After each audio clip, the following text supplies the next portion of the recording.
Welcome to Wally's Nursing Videos, where we dive deep into the intricacies of maternal and neonatal care.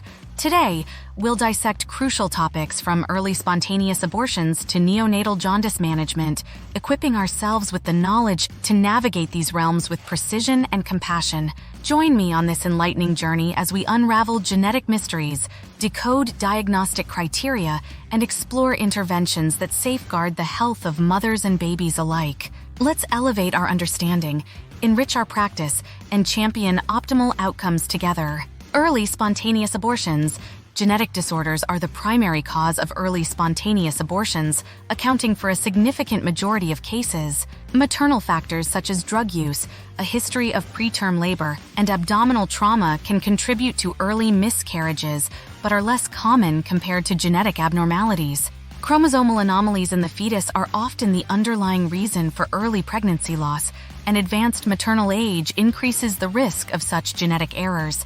GBS positive status during labor group B streptococcus, GBS colonization in the genital or gastrointestinal tract of pregnant women can lead to severe infections in newborns if transmitted during childbirth. The preferred treatment to prevent neonatal GBS infection during labor is intravenous administration of penicillin or other appropriate antibiotics, depending on maternal allergy status. This prophylactic antibiotic therapy effectively reduces the risk of GBS transmission to the newborn, thereby preventing potentially life-threatening conditions such as sepsis, pneumonia, and meningitis. Eclampsia signs, symptoms. Eclampsia is a serious complication of pregnancy characterized by the onset of seizures in a woman with preeclampsia. Preeclampsia itself is marked by hypertension and proteinuria after 20 weeks of gestation.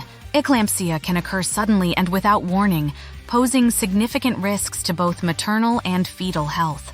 Prompt recognition of signs and symptoms, including severe headaches, visual disturbances, epigastric pain, and altered mental status, is crucial for early intervention to prevent seizures and mitigate adverse outcomes. Preeclampsia diagnostic criteria. Preeclampsia is diagnosed based on the presence of hypertension, systolic blood pressure, 140 mmHg, or diastolic blood pressure, 90 mmHg on 2 occasions at least 4 hours apart, accompanied by proteinuria, 300 mg in a 24-hour urine specimen, or a urine dipstick reading of 2. Additional signs and symptoms such as thrombocytopenia, impaired liver function, new-onset renal insufficiency, pulmonary edema, or cerebral or visual disturbances may further support the diagnosis of severe preeclampsia or eclampsia. Placenta previa. Interventions to avoid placenta previa, a condition where the placenta partially or completely covers the cervix, poses risks of severe maternal hemorrhage during labor and delivery. To minimize the risk of bleeding and associated complications, interventions such as digital cervical examinations and the administration of oxytocin, pitocin for labor augmentation should be avoided. These interventions can provoke uterine contractions and disrupt the placental attachment, leading to potentially life-threatening bleeding episodes. Gravida para, example and explanation G6P124 interpretation.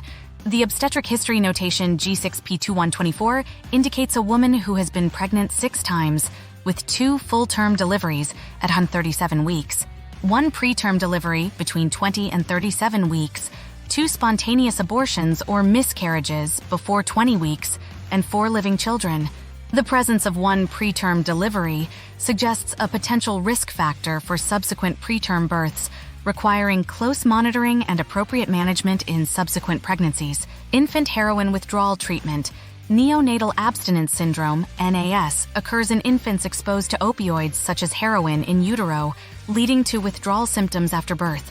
The primary treatment for NAS involves non-pharmacological interventions, including supportive care, swaddling, minimizing environmental stimuli, and promoting breastfeeding.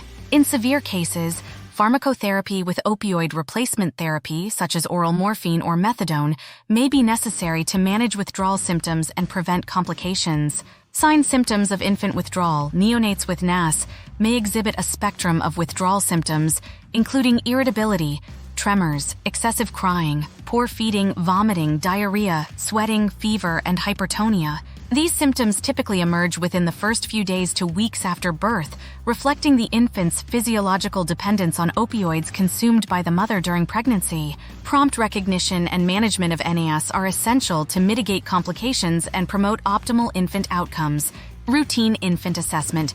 During routine postnatal assessment, monitoring the infant's temperature is essential to ensure thermoregulatory stability and prevent hypothermia, a common concern in newborns. If the infant's body temperature is slightly low, providing skin-to-skin contact with the mother, kangaroo care, or using a radiant warmer can help maintain normothermia and promote bonding between the mother and newborn. First step of neonatal resuscitation. The initial step in neonatal resuscitation is to assess the newborn's condition and provide immediate support as needed. This includes drying the infant thoroughly to prevent heat loss, stimulating breathing by gently rubbing the back or feet, and positioning the airway to facilitate spontaneous breathing. If the newborn fails to initiate respirations or exhibits inadequate respiratory effort, further interventions such as positive pressure ventilation, PPV, may be required to establish effective ventilation and oxygenation. Bulb suctioning of the mouth and nose is performed selectively based on the presence of meconium or other obstructive material in the airway. Neonatal hypoglycemia signs, symptoms. Neonatal hypoglycemia, defined as a blood glucose concentration below the normal range for newborns, can manifest with various signs and symptoms. These may include jitteriness, irritability, poor feeding, lethargy, cyanosis, hypotonia, seizures, or even apnea. Prompt recognition and management of neonatal hypoglycemia are crucial to prevent neurological sequelae and promote optimal neurodevelopmental outcomes. Neonatal hypoglycemia treatment. Treatment strategies for neonatal hypoglycemia aim to restore and maintain euglycemia while addressing the underlying cause. Initial management involves providing oral or intravenous glucose supplementation to raise blood glucose levels promptly. Breastfeeding or formula feeding should be encouraged to ensure adequate caloric intake and prevent recurrent hypoglycemia. In refractory cases or those associated with critical illness, continuous intravenous infusion of glucose and close monitoring of blood glucose concentrations are necessary to prevent complications. Infant hearing screening. Importance. Early detection of hearing loss in infants is essential for timely intervention and optimal language and cognitive development. Universal newborn hearing screening programs utilize objective screening methods, such as automated auditory brainstem response, AABR, and otoacoustic emissions, OEE, to identify infants at risk of hearing impairment shortly after birth. Early identification allows for prompt referral to audiologic evaluation and intervention services, including hearing aids or cochlear implants, to minimize the impact of hearing loss on speech and language acquisition. Postpartum hemorrhage risk factors. Postpartum hemorrhage, PPH, defined as excessive bleeding following childbirth, is a leading cause of maternal morbidity and mortality worldwide. Several risk factors increase the likelihood of PPH, including uterine atony, failure of the uterus to contract effectively, prolonged labor, multiple gestations, macrosomia, large infant size, previous history of PPH, and coagulopathies. Prompt recognition of risk factors and implementation of preventive measures, such as active management of the third stage of labor and administration of uterotonic agents, are essential to reduce the incidence of PPH and its associated complications. Signs, symptoms of neonatal sepsis. Neonatal sepsis, a systemic bacterial infection occurring within the first month of life, can present with nonspecific signs and symptoms. These may include fever or hypothermia, respiratory distress, poor feeding, lethargy, irritability, jaundice, or hypotonia. Neonatal sepsis poses a significant risk of morbidity and mortality, particularly in preterm or low birth weight infants.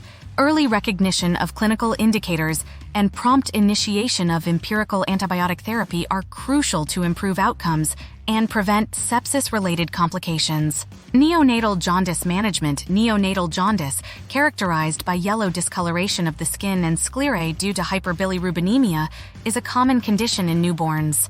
Management strategies for neonatal jaundice aim to prevent the development of severe hyperbilirubinemia and bilirubin encephalopathy, kernicterus. Phototherapy is the primary treatment modality, utilizing blue or white light to convert unconjugated bilirubin into a water-soluble form for excretion. In cases of severe hyperbilirubinemia or failure of phototherapy, exchange transfusion may be indicated to rapidly lower serum bilirubin levels and prevent neurotoxicity. Breastfeeding promotion benefits. Breastfeeding offers numerous benefits for both infants and mothers, making it the preferred method of infant feeding. Breast milk provides essential nutrients, antibodies, and bioactive factors that support optimal growth, development, and immune function in infants. Breastfeeding also promotes bonding between the mother and infant and may reduce the risk of various health conditions, including infections, allergies, obesity, and chronic diseases later in life. Additionally, breastfeeding confers maternal health benefits, such as reduced risk of postpartum hemorrhage, breast and ovarian cancers, and osteoporosis. Contraceptive counseling importance.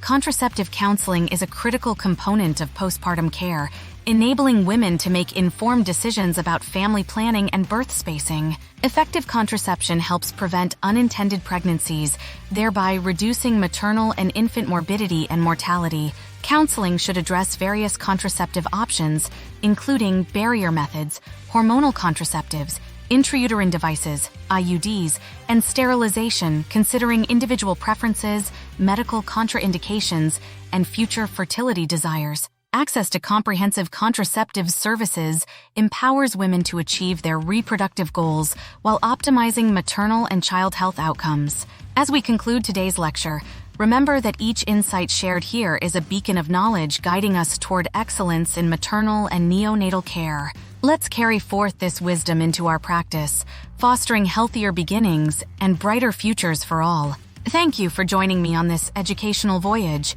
Until next time, stay curious, stay compassionate, and keep making a difference in the lives of those we serve. This is Wally, signing off from Wally's nursing videos. Take care and see you soon.